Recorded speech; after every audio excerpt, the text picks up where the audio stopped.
Welcome to Fire Moment, a ministry of Fresh Fire Church in Uniontown, Pennsylvania. Today you will hear a fresh word from the Lord given from the throne of grace. As you watch today, our prayer is that the fire of God would burn inside of you and ignite His presence in your life. Stay tuned after the word for ways to connect with Fresh Fire Church. And now, today's Fire Moment.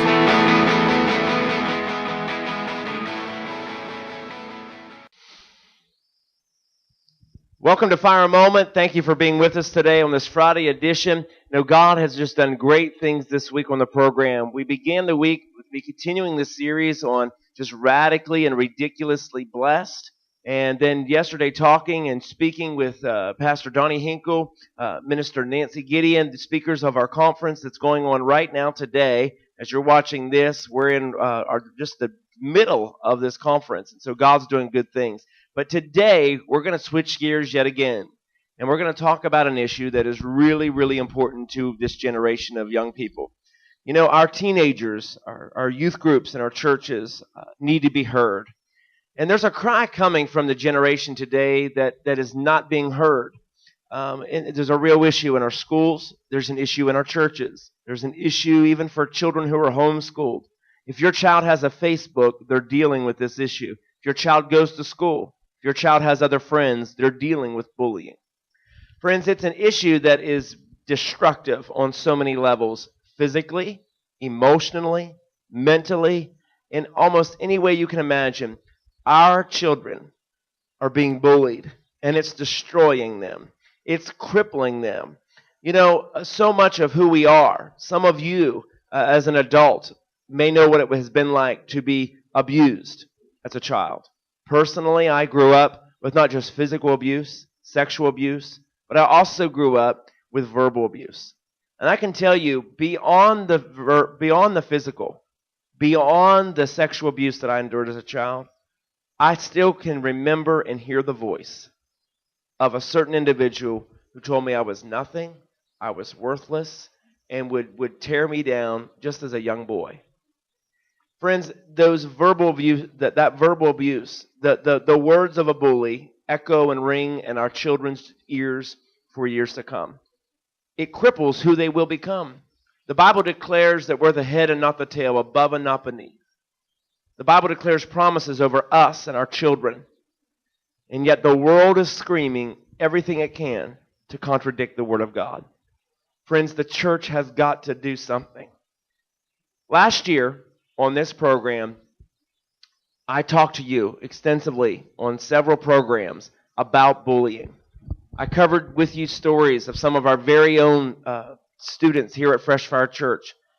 Went to the rescue, went to school boards, called principals, talked to the board members of our school districts locally in this area to do whatever we could to help some of our students. Friends, it's an issue that is growing rapidly. And in many instances, our school districts are turning a blind eye to this. Friends, but the church has got to do something. Today, Fresh Fire Church, every ministry from within us, connected to us, is taking a stand, and we are speaking out. Today on the program, I welcome 3 of our Ignited Youth students to Fire Moment.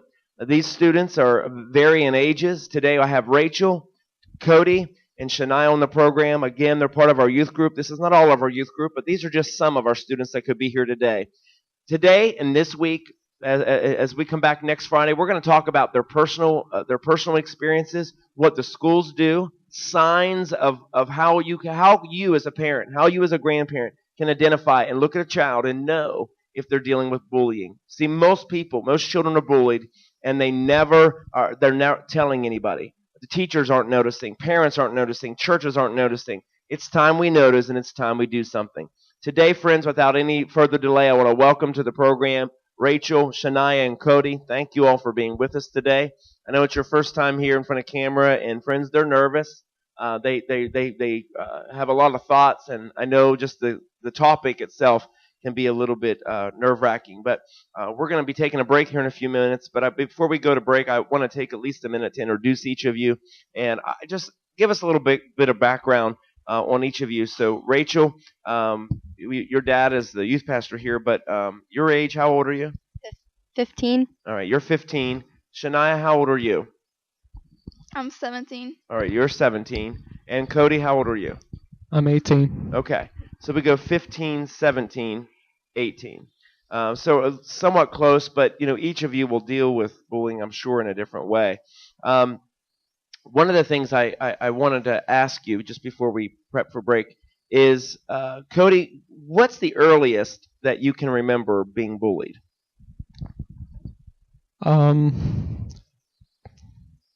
Like more recently is what you mean? What's the earliest? How young were you when you first remember being bullied? First remember in about 7th grade. 7th grade. Okay. How about you, Rachel? Last year. Was the first time you had ever been bullied? Yeah. Really? Okay. And Shania, what about you? I've been bullied since the 2nd grade. So kind of a big contrast. Okay. And when I say bully to you, Shania, what's your definition? What in a brief form happened to you? Basically, I got bit by a dog in the face, so I had scars, and that was when it started because I didn't look the same because I had scars on my face, and then just from then it just escalated, and to me it's just anything that you say to another person, you have to watch your words because you never know if what you say is going to hurt somebody else. So it started with imperfection, and it just grows out of that? It really does. Okay. They just find new things to say and, Okay. Now, do you find, Shania, do you believe it's fair to say that girls are picked on or bullied worse than boys? I don't honestly think that it makes a difference because it doesn't matter what gender you are, they'll always find something or some way to tear you down. Okay. All right, I think that's important because I think there's a misconception sometimes that it's worse for girls than it is for boys, and it's just not the case. And Cody, I want to get your take on this too. So the earliest you remember being bullied, you said was 7th grade? Yes, sir. Okay. And how did it begin for you? Well, I was always one of the smaller kids in my grade, but I was also a little bit bigger. Okay. And I was always the oldest, so they always picked on me because I was smaller. So than everybody else. By that you mean you were skinny, kind of scrawny, but yet taller than others. So is that what you mean? Like you were not built like everybody else. I was I was shorter than most of the kids in my grade, but I was also older at the same time. Okay, I see what you mean. Okay, so here you are, shorter but yet older, and from what I'm understanding already, any kind of difference makes you a target. So glasses, pimples on your face, a scar on your face. Okay, so that sounds like anybody that's a little bit abnormal is a target. Rachel, you said it started for you last year? Yeah. And how did that begin for you? People just kept on talking about me and kept on calling me names and everything. And do you know what started it? Why just in 8th grade? 9th grade. 9th grade. Okay, why 9th grade? I'm not sure why it really started, but she kept on calling me names and everything. Can you give me an example? She came up to me and walking past me in the hallways, calling me all kinds of bad names and everything. Okay. And I remember at one point last year that people, I knew you were getting some heat for being a Jesus freak. Yeah. Things like that, when people found out you were going to church. And you were one of the examples when I went to the school. And I remember coming to the school when it finally came to a head. I arrived at the school that day, and we'll talk some more about that. We're gonna take a quick break and provide you some other information that we have, some exciting things going on. We're gonna come back and dive in a little bit deeper. Don't go anywhere. Stay tuned. We'll be right back. Chasing God, Serving Man by Tommy Tenney is our gift to you this month with your best loved gift of Fire Moment.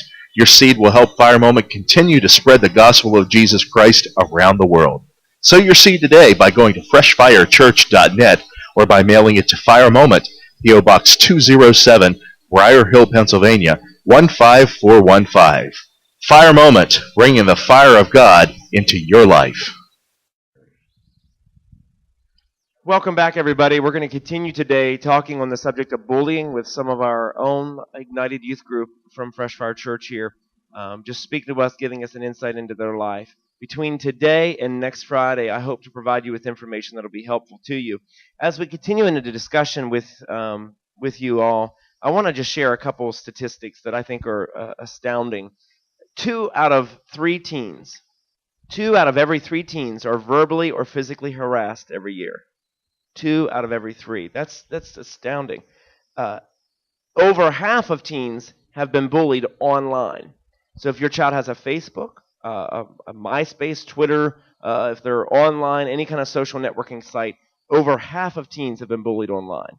Bullying is not just about school anymore. Bullying is not about your church youth group. They're able to be bullied if they have a cell phone. They're able to be bullied. 1/3 of high school students have been in an abusive relationship. Now, I know that's more about a relational statistic, but it is also connected to bullying. When our children, sons and daughters, get in a relationship, their abuse, 1/3 of all high school students have been in an abusive relationship. And it's just as much male and female. Females are abusing males. It goes both ways.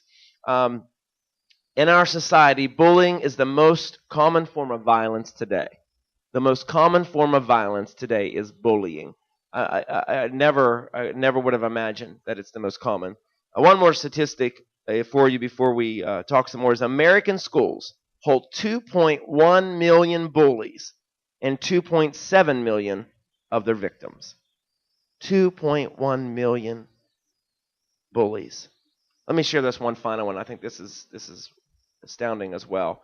An estimated 160,000 children miss school every day because they have a fear of being attacked or intimidated by bullies.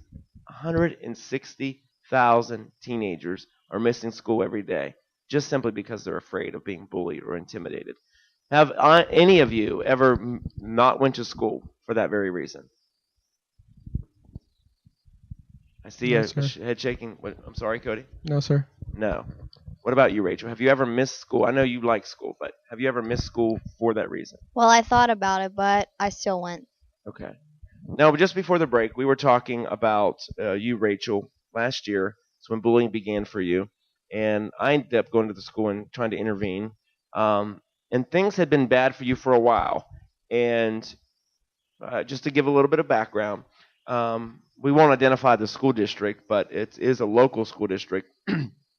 And you were being bullied for a while. Teachers, the school administration was aware, am I right? And yet nothing was done. Is that true? Yes. Okay. So things progressed. Tell us kind of what happened and how things progressed to the day I showed up. Well, she was talking about me again, and I texted my mom and told her she was talking about me again, and she told me to go after her. So I went after her, and I asked her why she called me names, and then she stood up, pulled her hair up, and then came after me. So then I was in the office, and you showed up. Okay. So what ended up happening is it just progressed, and it progressed into a fight, right? And you guys were hitting on one another. And when we got the call that day, I think your mom called me, and I went to the school. And the reason why, one of the things that I wanna be clear about is that one of the worst things we can do with bullying is to try to attack a bully with the same means they're attacking us, with violence. And I know that's our first instinct is to fight back. Our first instinct is to punch somebody in the face, call them a name too. But just as I was doing some research on this, it's actually the worst thing we could do. And you did respond, and in the heat of it, it's easy to do that. But when I got to the school that day, I confronted the principal along with Rachel's mom and dad. And basically, I confronted the principal I asked him where his preventative measures, what were their preventative measures for bullying? What was their school district's plan of action? How do they address issues like these? And he had no idea. He didn't know anything about preventative measure procedures that had been passed in that school district just 2 months prior to this event. He had no idea. He stood before me dumbfounded, and when we asked other questions, he had no answers to those either. When in fact, every school district in the state of Pennsylvania is now required to have a bullying handbook, procedures of how to handle bullying, who they report it to, what disciplinary policies in place, and yet this principal had no idea of any of those things. And it got really interesting in the office for a while.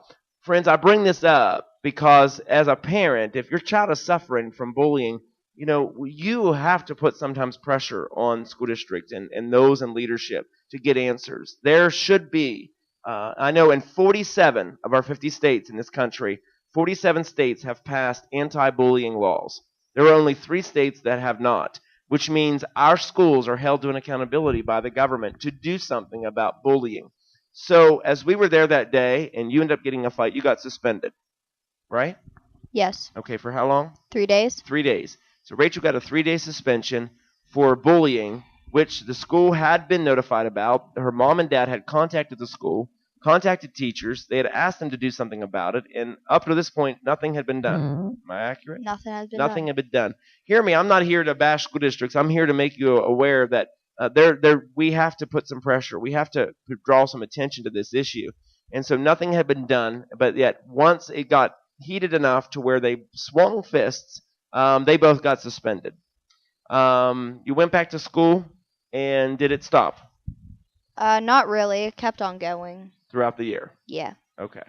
So even the fight, the suspension didn't stop it. So what's the plan then this year? I know last year in the midst of this, you had considered being homeschooled, correct? Yeah. And you decided not to. Your mom and dad decided not to. What was it? I decided not to. Okay. Because you didn't want to run from the bullies, or just what was the reason that you decided not to go out of public school? I'd rather just stay in there and be with friends than not be with friends. Okay. Okay. So, do you anticipate that it's going to be any better this year? We're just gonna play it as it goes. Okay. All right, Shania. Now, you don't go to public school. Not anymore, no. Okay. Do you still encounter bullying? I do, yes. Where? On Facebook and public. Just really, it's anywhere you go. Okay. And what happens? On Facebook. I know. Anybody who has Facebook knows that people hack your page. They'll post things on your wall. If you don't have Facebook, you may not understand. But people they're brutal, and I've seen comments that are appalling. Can you give me an idea of sort of one of the worst things that you've encountered on Facebook? I had a problem with my niece and my sister actually commented on one of my posts, and basically she completely downgraded me on Facebook, and I didn't really address the situation. I was just like, right now I don't really care what you have to say, because you're no better than me. You don't have the right to downgrade me. Mm-hmm. And it really hurt me what she was saying, seeing as she's my sister. Okay. And then Mom had seen it, and she stepped in and addressed my sister. Okay. Okay. And so, it can be family or friends. Cody, where do you find that you have the most bullying? Most I find in public school. Public school. Is it every day? It'll be probably 3 days out of the week, and then it'll stop for maybe 1 or 2 days, and then the next week it'll start up again. Let me ask this. Have any of you ever been the bully? Yeah. Okay. How about you, Cody? Have you ever been the one doing the bullying? Yes. Yeah. Rachel? No. It's interesting, and I know that's a hard question because it puts you in a difficult position because we're hearing your story, but yet that's what usually rings true is that people who are bullied usually in turn bully, as a way of trying to get out of the position that they're in.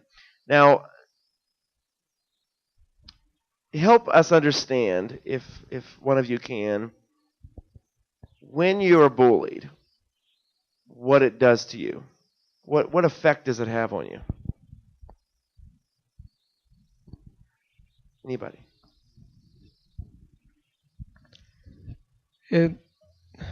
It basically like tears you down. It tears your like emotions apart. Takes the toll on like you in general. Now, tearing you down, without using explicit words, can any of you, or would any of you be willing to tell us, for example, what some of the things are that are said?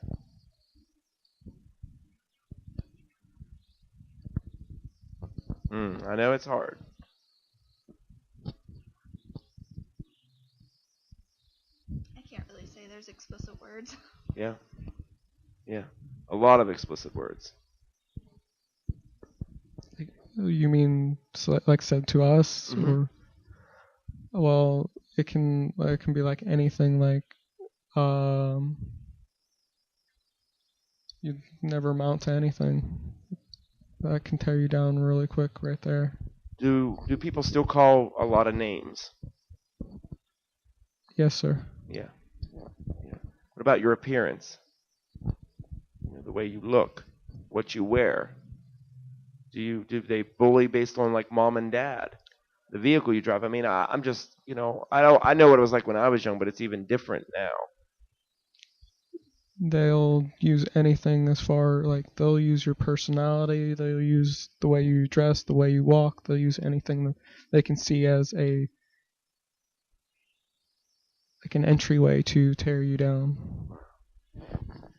Friends, just a few weeks ago, a friend of mine who pastors a church in Erie lost one of their children in their youth group. And the reason was the young boy had been being bullied for months. And it's the middle of summer, they're not in school, but yet his community, the children in his community, are still bullying him anyway. This young boy, at the age of 14, took his own life, jumped off a bridge, and left a note simply saying, "I can't live this life anymore." Friends, at the age of 14, he didn't even know what was ahead of him. He had no idea what his life was all about. But a couple of kids made it bad enough that at the age of 14, he felt it justified to take his own life. I honestly have to tell you, I can't understand that. From my heart of hearts, I asked my pastor friend, I said, "Pastor, are you telling me that this was going on and you did not see the signs? You didn't see the signs that this boy was contemplating suicide?" Friends, again, I'm not pointing out the wrong in our churches. I'm not pointing out the wrong in our school districts. I'm saying we've got to wake up. There is a cry coming from a generation that we must hear. Every parent, grandparent, pastor, leader, school teacher, school administrator, we have got to hear that young boy at the age of 14 took his own life because of 2 or 3 kids that made it that bad. Friends, we're going to take a break, come back, and dive in even deeper. We'll be back. When in the area, join us at Fresh Fire Church, 6497 National Pike, Briar Hill, Pennsylvania, 15415. Experience the fire of God at our Sunday morning or Wednesday night services or the outpouring service every first Sunday evening. Call us at 724-580-7027 or visit us on our online home at freshfirechurch.net for driving directions, links to our diverse ministries, or to sow your seed securely. The fire of God is burning at Fresh Fire Church. Come, experience it today.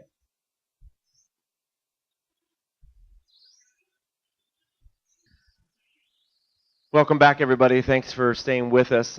We're going to be wrapping up today's program, but as we prepare to do so, just before the break, I shared with you the story of a friend of mine who had a member of his church that killed himself, took his own life. And friends, more and more, that is becoming the headlines of local newspapers, local television stations' top story. It's more and more we're seeing schools closing for a day because of some kind of violence or because of a series of events, a school shooting, something that has taken place. And I want to take a moment to ask each of you a very difficult question. And that is, as I went before the break, I shared the story about the young boy taking his own life at the age of 14. Has any of you ever considered that as a solution? Taking your own life? Rachel, you have not? Shania, you have. Tell us about it, can you? Tell us what you're thinking and why. People, when you experience people completely downgrading you and just making you feel like you're not worth anything, from time doesn't really matter, because any period of time, just simple words in one day really can just completely devastate someone. Yes, it depends on who the person is, because certain people have more resistance to it, but you just start to think like they think about you. And it's not necessarily that they think that, they just want you to feel like they're better than you. And over time you start to think that, because it keeps being said to you over and over and over, and it's just a pattern. So you start to think like that. And so the thought of, I'll just kill myself, just end it all, because it seems easier, because it's just never going to stop. Correct. Okay. Cody, how about you? Has it ever been a thought? Has it ever crossed your mind to take your own life? Yes, sir. For the same reason? Because it's never going to get any better? Yes, sir.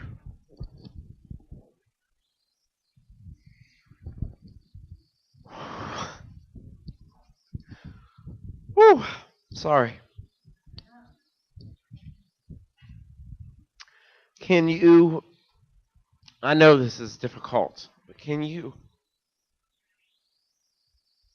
help us understand, as I said in the break to you, that today you sit as the voice for the children of parents watching you? That, I'm sure none of you have told your parents, really. Sometimes we tell pieces, we tell little bits, but I know, I don't know a teenager that would sit down with their parents and say, "Mom, Dad, I think I'm going to kill myself." So today you're really the voice for teenagers across the country, around the world. So can you help us understand, what is it, Cody, what gets you to that point? What drove you to the point that you're sitting there today, tears streaming down your face? It's so bad, it's been so bad, that you would just as soon end it all than to face another day. It was just like I said, 7th grade was the first time I was actually I've been bullied, and everything was just hitting me at once. I was going through a rough couple years at that point, and everybody was just tearing me down. I felt like I had nobody to talk to because everybody was tearing me down, and I thought that my parents wouldn't understand. Okay. What I'm hearing is that you feel alone, and you feel like when you're going through it, you're the only one going through it. Because I believe bullying isolates us. Because when you're being bullied, it's like, a team of dogs literally attacking one small, innocent prey. It's like a pack of lions. They don't go after the adult zebra. They go after the one that's sick. They go after the one that's small and has some kind of defect. And I think that's even how it is even in bullying. It's the junkyard dogs of the school or the church or whatever that drive out the one who just happens to not be perfect and doesn't have a problem at showing. So, Cody, is this the first time that you've ever admitted that you were willing to kill yourself? And two, that if your parents watch the program, that they're going to see it? This has been the first time I've actually admitted it. It's the first time. Shania, is this your first time? No. No. Mom's aware? Friends, it's shocking, and just the atmosphere in here today in the sanctuary is a little solemn, as you can imagine. I want you to understand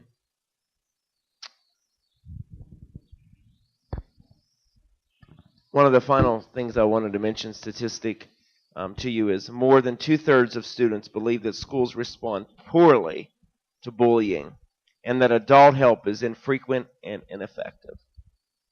Friends, I want to say this as clearly as I can, and I believe that if schools were responding appropriately, hear me out, and if parents will really take the time to watch and to listen, I think we could change and turn this thing around. There's a cry, and today you see real tears, but there are tears that are being shed that you do not see. There are voices that you don't hear. And I truly believe that we can turn this thing around to the degree that our children, don't have to believe and say that schools are being ineffective, that parents are being ineffective, that these three sitting on the couch today are just three, but they're three that have a voice for the rest of this generation. And for them today, they're saying some things for the very first time. And while it might be shocking to us, it's a reality. And for many of them, more of a reality than we really can imagine. One of the things I wanted to mention is that you said earlier that you're bullied for any host of reasons. And in the midst of my statistics today, it's you were bullied based on race, gender, clothing, whether you wear eyeglasses or not.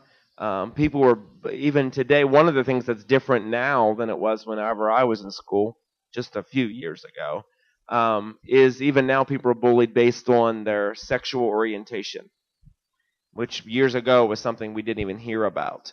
And while I'm not here to condone and protect anybody for their choice sexually, it's whether you agree or disagree, that's not the issue today. The issue is bullying.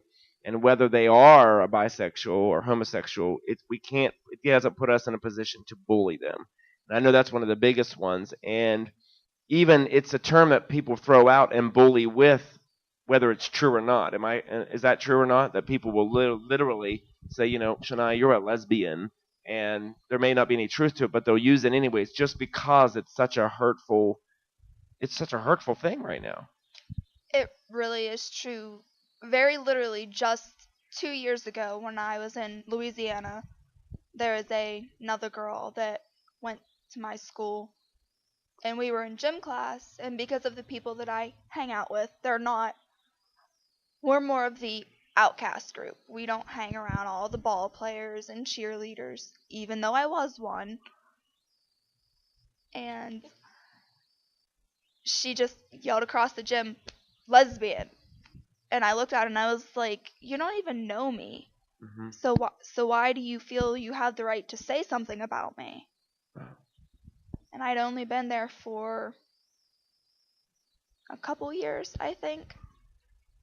Wow. Friends, words like lesbian, just in our own youth group, I get reports and messages from some of our children and other students that I know, and they would be bullied daily. It's called faggot, other words that we won't even begin to use on the program today. And based off of nothing at all, it's just something that's very, very painful, and it leaves marks on people in a way that's emotional. We've covered a lot of ground today. There's so much even more to this that we don't have time to get into today because we're simply out of time. But I wanted to thank you all for being so transparent, and we kind of got deep into some things, and I know it was an emotional day. And we're going to talk more about this, and we're going to have them back next Friday to talk more on the subject. But next week, we're going to deal more with what are the signs if your child is being bullied? What do you do? How do you recognize it, and how do you handle it? We're going to provide for you with some information to help you as a parent, to help you talk with your child, to get the dialogue going so they don't feel trapped, and so that your child doesn't make a decision or doesn't entertain the thought, like some of these children did today, of why don't I just end it all? Friends, I hope you'll be in church this weekend. Get your family. Get them in church. Friends, until we see you next week, may the fire of God consume your life. We hope you have been blessed by today's message. If you would like to know more about Fresh Fire Church, visit us at freshfirechurch.net or call us at 724-580-7027. You can also follow us on Facebook and Twitter. Visit us at 6497 National Pike, Briar Hill, Pennsylvania. Until next time, may the fire of God consume your life.